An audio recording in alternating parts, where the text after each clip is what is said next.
Hello, Dixon Ghouls. Starting in 2022, I went on a hardcore thriller reading binge, meaning I've read something like 5 or 6 thrillers and crime novels. And today I'll talk to you about one of them, Fandom by Jo Nesbo. And in case you're unfamiliar with who Jo Nesbo is, he is from Norway. He's a crime thriller author, the creator of the Harry Hole series. He is mostly well known for his book The Snowman, which became an atrocious movie, but the less we talk about the movie the better. And I think I've also done a review for the previous book in the series, The Leopard. And let me tell you something, The Fandom is not the book you want to read if you want to start in Harry Hole. And this is because by this point in the series, a lot of the events transpiring are based on events happening on previous books. And this is the case probably since Redbreast, I guess. Maybe Redeemer is another good jumping on point. But whatever, yes. Don't start with Fandom. I mean, there are much better books, I guess, previously in the series, and it's not getting that late to the party. Alright? If there is something I shouldn't like about Jo Nesbo, is that he's writing serial killer novels. You see, in the first book in the series, The Bat, Harry has captured a serial killer, so he did in other books. And he has a reputation of being the one guy who is in Norway and is able to capture serial killers, because apparently there are a lot of them. Yeah, right. And Fandom is not a serial killer novel. It's more like a hard-boiled crime drama, I guess. So I won't spoil a lot about the plot, because by spoiling by just telling the premise and who is who, then I am spoiling previous books, I guess. And so, to be fake, Harry returns to Norway because he had left in some previous books for reasons, in order to find out who a killer is. Because a person he deeply cares about is accused of murder. And so Harry has to find out who the real killer is. And so we have Harry investigating the murder, and soon we get into the world of drug dealings, of police corruption, of the Russian mafia, and the head of the Russian mafia in Oslo, the Fandom. Again, it's a Harry Hole novel, so we have a very intricate plot, a lot of twists and turns. We have some good violence. It's never horror, but it's close. I mean, there is even some murders happening that involve a brick with nails and a piece of rope. So you get the idea what we're talking about. It's not a cozy mystery, you're right, it's a crime thriller, and bad things happen sometimes to people who don't deserve them. Once again, this book builds a lot on stuff that happened in previous books, like Harry's relationship to the person accused and how it has changed, because Harry was away from Oslo for a couple of years now, or how he reconnects with his past colleagues and how their lives have changed or not. And also, starting from the previous book, The Leopard, we have a story arc of sorts building. We have Michael Bellman, who used to be the chief of Kripos in Leopard, as he is rising to power, and how this trip to power is fascinating. Actually, it was quite an interesting reason to read this book, right? So we have a lot of stuff that this book builds upon, and let me tell you what, the way it ends, it's a huge cliffhanger. I had to go straight to book 10. and read it. Another thing I found very interesting about fandom, before I go to book 10, is that part of the story is told through the point of view of the murder victim, who remembers how he got to be murdered piece by piece. So we are able to get flashbacks of what is happening as it is happening. And yeah, there are twists, there are turns, there are some very tense scenes, there are even a bomb and a fridge. It's done much better than how it happened in Indiana Jones, let me tell you. There's a lot of twists and turns, and you're never sure what's happening and what will happen next. And that's Jo Nesbo in a nutshell. That's what he excels at.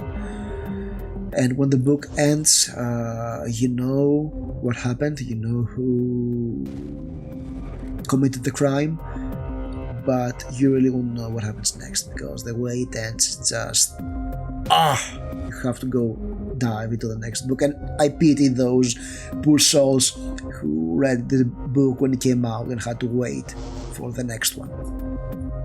So that was me talking about the fandom. Now let's go to the next book in the series, which is Police. And Police starts a bit vaguely. You know what? You want to know what happens after the end of fandom. So it begins with a nameless man in a coma in a hospital room. And there are people in power who want this person out of the picture because that person knows a lot about them. And we have somebody murdering police officers.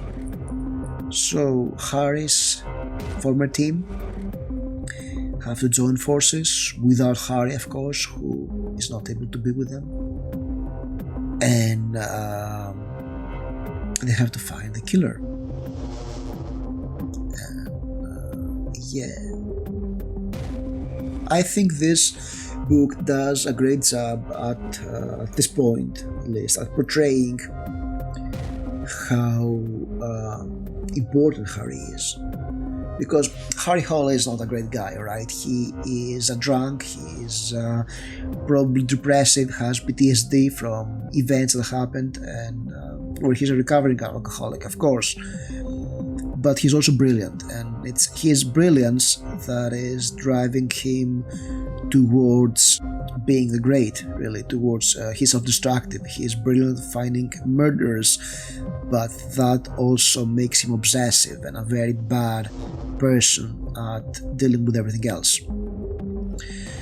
So seeing everybody without Harry is just it really shines another light on who Harry Hole is, and also gives a lot of time to the other characters in the book to grow and to get on with them, to know them better. Like, not know them better. Actually, it's like being again with old friends. Only the star of the show is not there, and you get to notice them a lot more. After 200 pages of this, there is a big twist.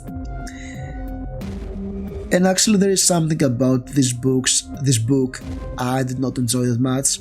Of course, serial killer thriller, and I often grumble about how serial killer thrillers and the genius killer is playing tricks on the police, etc., etc., is not my favorite trope. Alright, I don't find serial killers realistic, and I read about hobbits and elves and dwarves, so that should tell you something about that. I mean, even the best laid plan will go awry. That's the interesting part, that's reality, and I cannot believe that somebody has thought of all the contingencies and can play cat and mouse with the police. And I think that here, in this book, a lot of the plot and the mystery relies on red herrings and misleading information, and that's something that a lot of crime authors do. It's something that Jo Nesbo does a lot too, but I think here he overuses this method of storytelling, of building suspense. And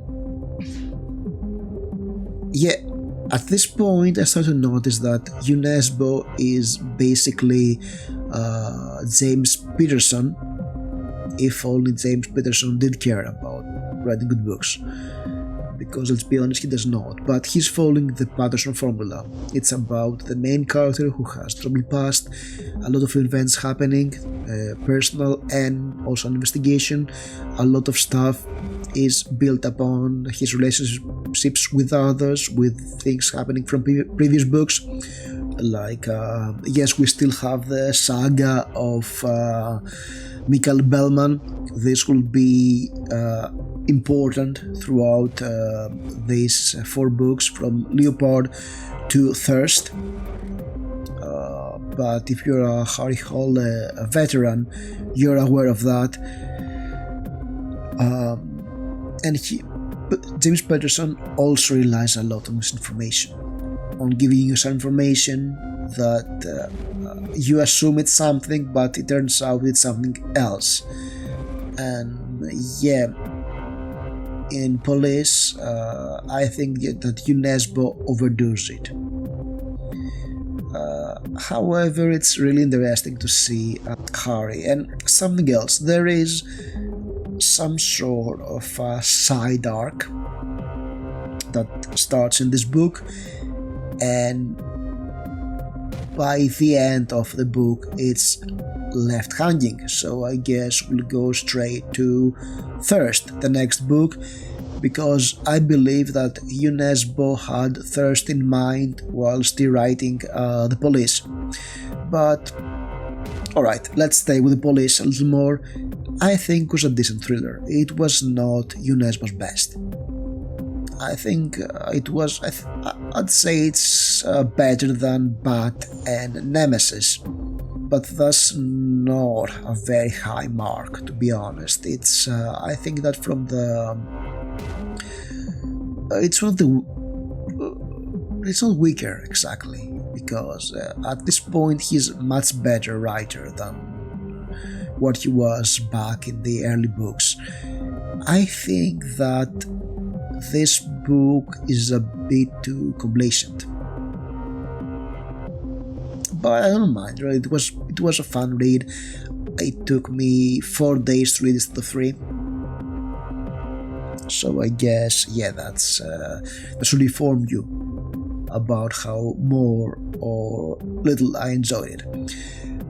Yeah, I mean, you're in book 10 of the series. You've read, at least, I hope you've read this series since Redbreast, so it's 8 books by now.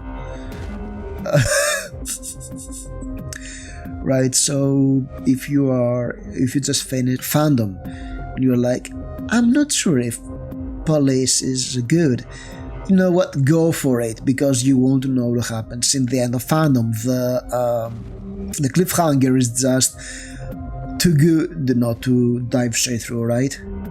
When Thirst starts, it's all about a maniac killing women he finds on Tinder and sucking them dry out of blood.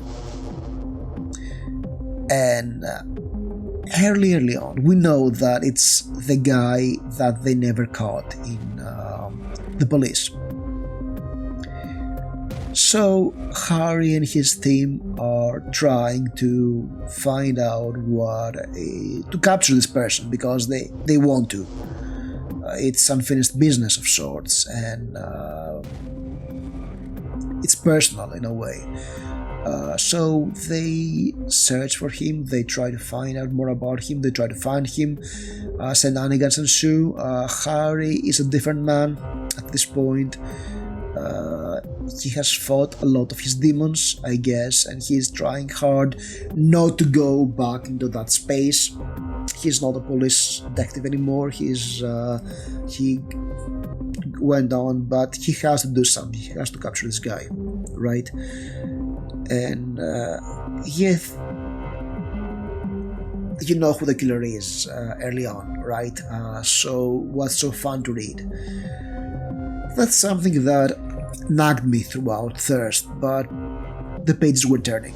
I wanted to read more because, at this point I trust Jo Nesbo, that he's able to give me a good, enjoyable thriller. And to be honest, I do enjoy Jo Nesbo because he kind of reminds me of Dario Argento in his 70s movies, because he clearly understands the crime thriller, the crime novel, and many facets of it. I mean, if you go back to fandom, he's clearly inspired by The Wire and Breaking Bad, those two shows, and he wants to explore this aspect of crime thriller. If you go, I mean, in Redeemer, he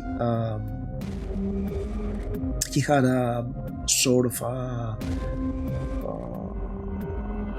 spy story, I guess, and he also did the spy action thriller in Leopard. So you get the idea that he's not complacent to do the same thing over and over again. So I wanted to do his own twist on the tropes of the genre. The reason I fell in love with his books was Redbreast, because it was about a police officer trying to find out who is going to kill somebody.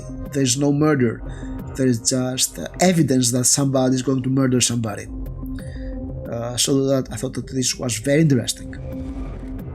And so here, even though I wasn't sure where he was going, and let's be honest, the premise was stupid.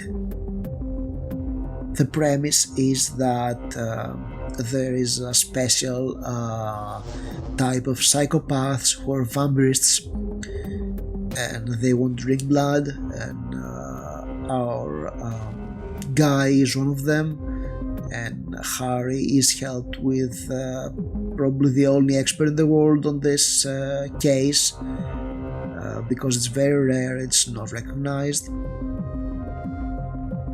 So I was like, I'm not feeling it. Are you sure, my boy? You? Are you sure it's alright? And then it all goes crazy. There's a great twist. It's ending on an interesting spot. It's not a cliffhanger. It's actually not a cliffhanger. It resolves some long-running arcs, I guess. So I guess it's a very good endpoint for Harry Hole. And I'm not sure if Jo Nesbo was considering this being a sort of a Harry Hole ending. I know there's another book called Knife I have yet to find, but overall I think that those three books are playing to all of the author's strengths. They're not his best book ever. I think he had better books. I think that Redbreast, Snowman and Leopard are his highlights. But they're definitely works of a person who wrote these great books, and he still has it. And I'll say it again, Jo Nesbo reminds me of Dario Argento because of his ingenuity and how he plays with the tropes of the crime novel in interesting ways. He manages to subvert all those tropes or switch them or reuse them, but he keeps the spirit of them. He may break apart and reassemble those tropes, but he does this in a way that delivers the experience of what you want to get out of this. And I'm very happy for that. His plots are always very intricate. There is this sense of gloominess, and this protagonist who you really want to grab and shake him and say, get a grip, but at the same time he's brilliant as a detective and he's a complex character. There's a cast of characters who are very interesting, and bad things happen to some of them, and the new characters are being introduced. And yeah, the bad things happen to people who don't deserve them, and some people who maybe don't deserve it get redeemed after a while. There are great character arcs in these books with the secondary characters, which is very interesting. And yeah, it reads like James Patterson if you cared.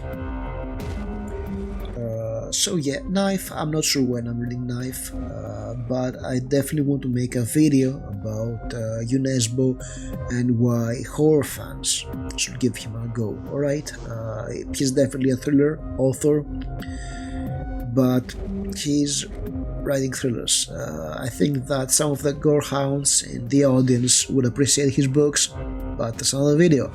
So if you've read any Harry Hole novels, I would love your opinions. If you have read any one of these 3 or some of the previous one, tell me if you liked it or not, and I'll see you soon. Thank you for watching.